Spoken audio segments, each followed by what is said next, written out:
Chapter 12. The Search for the Wicked Witch. The soldier with the green whiskers led them through the streets of the Emerald City until they reached the room where the guardian of the gates lived. This officer unlocked their spectacles to put them back in his great box, and then he politely opened the gates for our friends. "Which road leads to the Wicked Witch of the West?" asked Dorothy. "There is no road," answered the guardian of the gates. "No one ever wishes to go that way." "Well, then how are we to find her?" inquired the girl. "That'll be easy," replied the man, "for when she knows you are in the country of the Winkies, she will find you and make all of you her slaves." "Perhaps not," said the Scarecrow, "for we mean to destroy her." "Oh, that's different," said the guardian of the gates. "No one has ever destroyed her before. So I naturally thought she would make slaves of you, as she has all of the rest. But take care, for she is wicked and fierce, and may not allow you to destroy her. Keep to the west where the sun sets, and you cannot fail to find her." They thanked him, and bade him good-bye, and turned towards the west, walking over fields of soft grass, dotted here and there with daisies and buttercups. Dorothy still wore the pretty silk dress she had put on in the palace, but now, to her surprise, she found it was no longer green, but pure white. The ribbon around Toto's neck had also lost its green color, and was as white as Dorothy's dress. The Emerald City was soon left far behind. As they advanced, the ground became rougher and hillier, for there were no farms nor houses in this country of the West, and the ground was untilled. In the afternoon the sun shone hot in their faces, for there were no trees to offer them shade, so that before night Dorothy and Toto and the lion were tired, and they lay down upon the grass and fell asleep, with the woodsman and the Scarecrow keeping watch. Now the Wicked Witch of the West had but one eye, yet that was as powerful as a telescope, and could see everywhere. So as she sat in the door of her castle, she happened to look around and saw Dorothy laying asleep with her friends all about her. They were a long distance off, but the Wicked Witch was angry to find them in her country, so she blew upon a silver whistle that hung around her neck. At once there came running to her from all directions a great pack of wolves. They had long legs and fierce eyes and sharp teeth. "Go to those people," said the witch, "and tear them to pieces." "Are you not going to make them your slaves?" asked the leader of the wolves. "No," she answered. "One is of tin, and one is of straw, and one is a girl, and another a lion. None of them is fit to work, so you may tear them into small pieces." "Very well," said the wolf, and he dashed away at full speed, followed by the others. It was lucky that the Scarecrow and the woodsman were wide awake and heard the wolves coming. "This is my fight," said the woodsman, "so get behind me, and I will meet them as they come." He seized his axe, which he had made very sharp, and as the leader of the wolves came on, the Tin Woodsman swung his arms and chopped the wolf's head from its body, so that it immediately died. As soon as he could raise his axe, another wolf came up, and he also fell under the sharp edge of the Tin Woodsman's weapon. There were 40 wolves, and 40 times a wolf was killed, so that at last they all lay dead in a heap before the woodsman. And then he put down his axe and sat beside the Scarecrow, who said, "It was a good fight, friend." They waited until Dorothy awoke the next morning. The little girl was quite frightened when she saw the great pile of shaggy wolves, but the Tin Woodsman told her all. She thanked him for saving them and sat down to breakfast, after which they started again upon their journey. Now, this same morning, the Wicked Witch came to the door of her castle and looked out with her one eye, and could see afar off. She saw all her wolves laying dead, and the strangers still traveling through her country. This made her angrier than before, and she blew her silver whistle twice. Straightway a great flock of wild crows came flying towards her, enough to darken the sky, and the Wicked Witch said to the King Crow, "Fly at once to the strangers, and peck out their eyes, and tear them to pieces." The crows flew in one great flock towards Dorothy and her companions, and when the little girl saw them coming, she was afraid. But the Scarecrow said, "This is my battle, so lie down beside me, and you will not be harmed." They all lay upon the ground except the Scarecrow. He stood up and stretched out his arms, and when the crows saw him, they were frightened, as these birds always are by scarecrows, and did not dare to come any nearer. But the King Crow said, "It's only a stuffed man. I will peck his eyes out." King Crow flew at the Scarecrow, who caught it by the head and twisted its neck until it died, and then another crow flew at him. And the Scarecrow twisted its neck also. And there were 40 crows, and 40 times the Scarecrow twisted a neck, until at last they were all laying dead beside him. And he called to his companions to rise, and again they went upon their journey. When the Wicked Witch looked out again and saw all her crows laying in a heap, she got into a terrible rage and blew 3 times upon her silver whistle. Forthwith there was heard a great buzzing in the air, and a swarm of black bees came flying towards her. "Go to the strangers and sting them to death," commanded the witch, and the bees turned and flew rapidly until they came to where Dorothy and her friends were walking. But the woodsman had seen them coming, and the Scarecrow had decided what to do.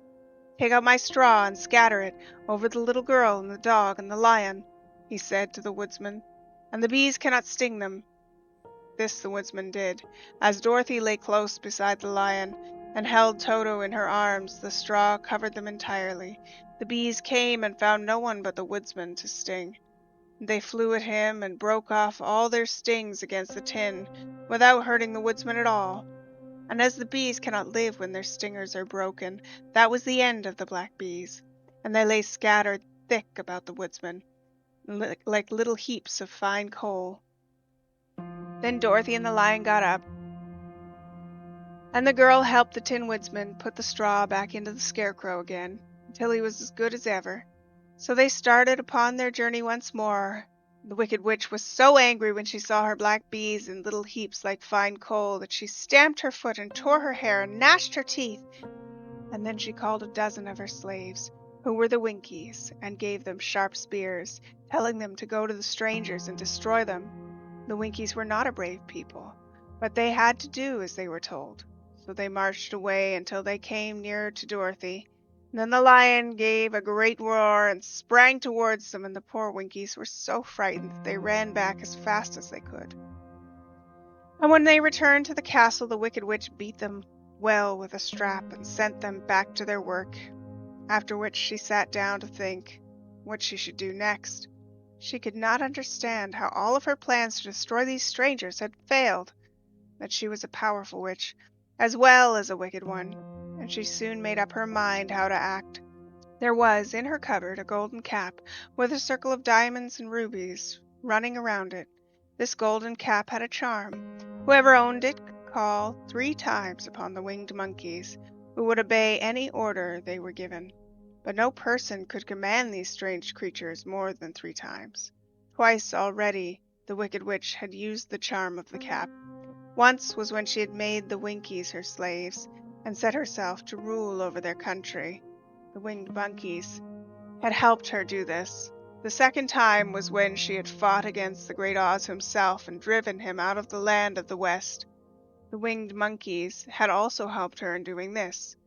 Only once more could she use the golden cap, for which reason she did not like to do so until all her other powers were exhausted. But now that her fierce wolves and her wild crows and her stinging bees were gone, and her slaves had been scared away by the cowardly lion, she saw that there was only one way left to destroy Dorothy and her friends. So the Wicked Witch took the golden cap from her cupboard and placed it upon her head, and then she stood upon her left foot and said slowly, "Epipepikeki." Next she stood on her right foot and said, "Hilololelo." After, she stood upon both feet and cried in a loud voice, "Zizzy, zizzy, zik." Now the charm began to work, and the sky was darkened, and a low rumbling sound was heard in the air. There was a rushing of many wings, a great chattering and laughing, and the sun came out of the dark sky to show the Wicked Witch surrounded by a crowd of monkeys, each with a pair of immense and powerful wings on his shoulders. One, much bigger than the others, seemed to be their leader. He flew close to the witch and said, "You have called us for the 3rd and last time. What do you command?"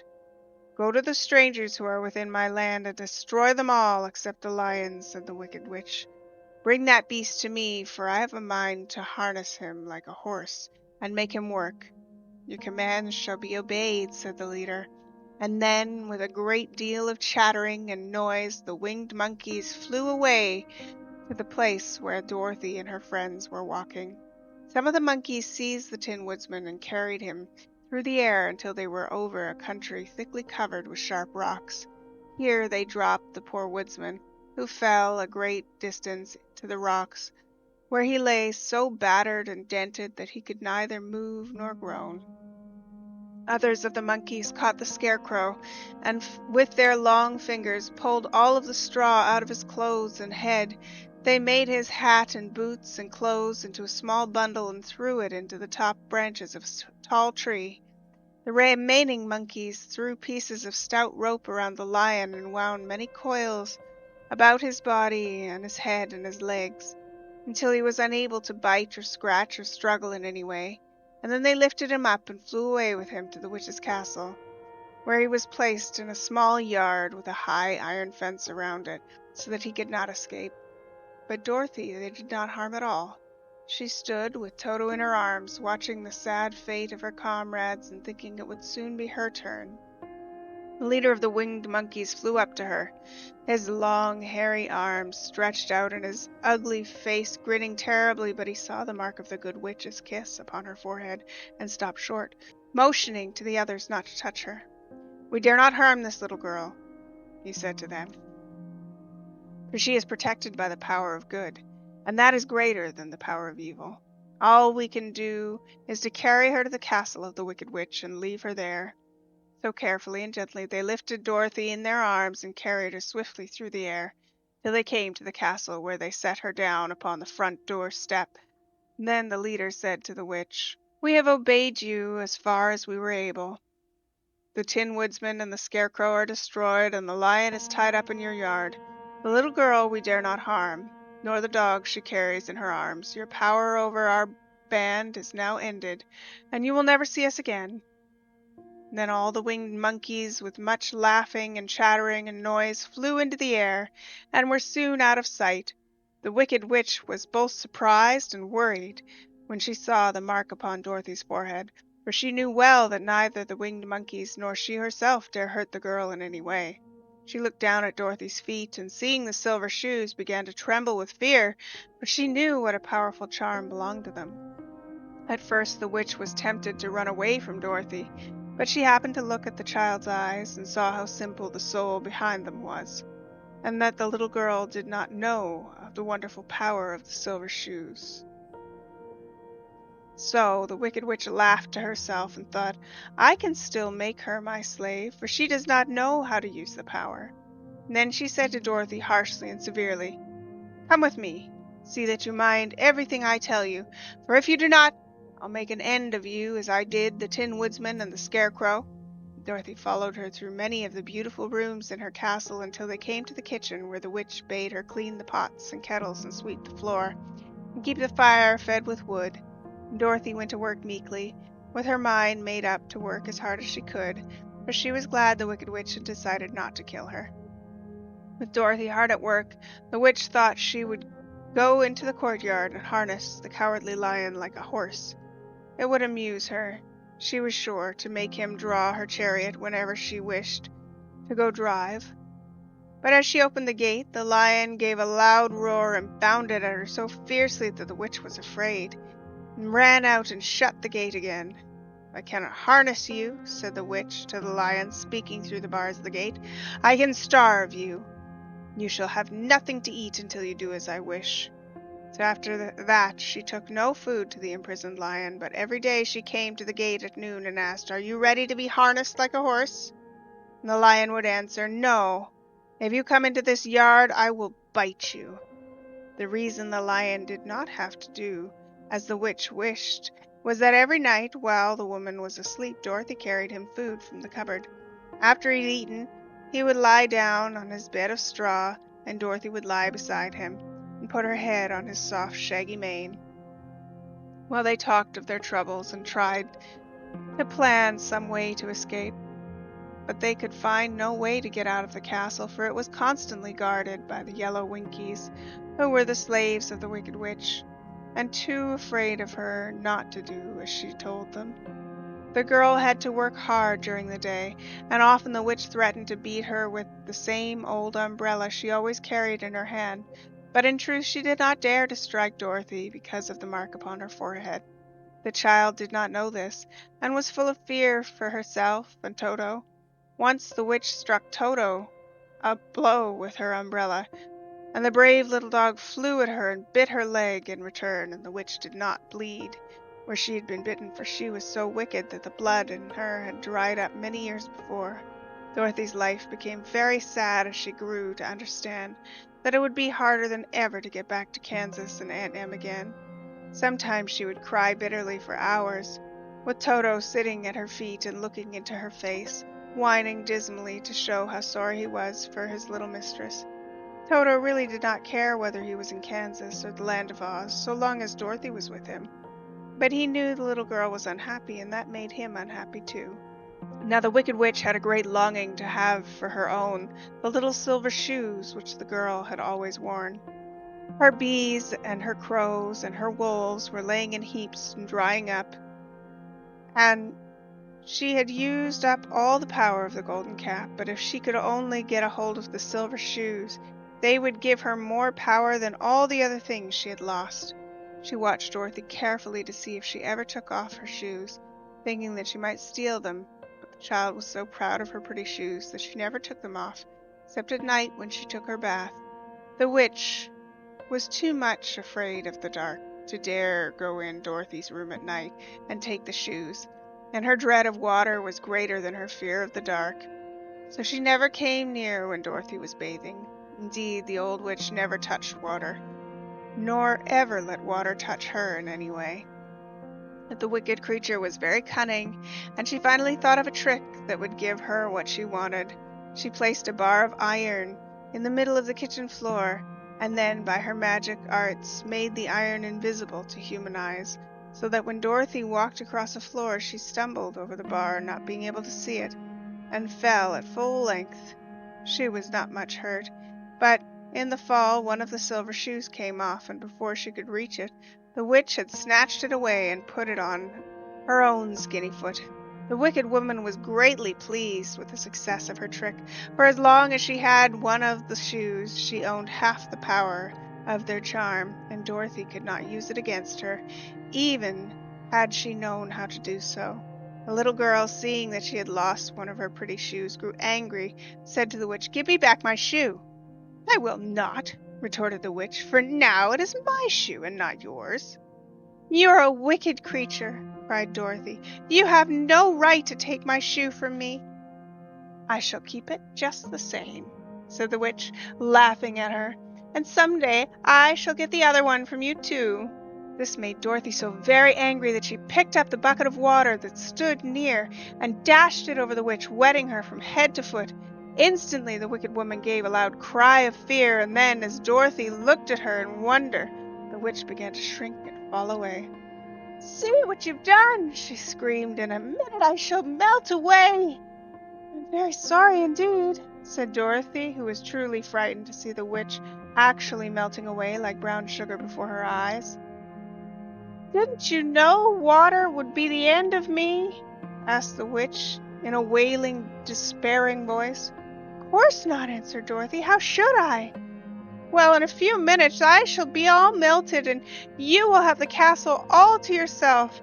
I've been wicked in my day, but I never thought a little girl like you would ever be able to melt me and end my wicked deeds. Look out! Here I go!"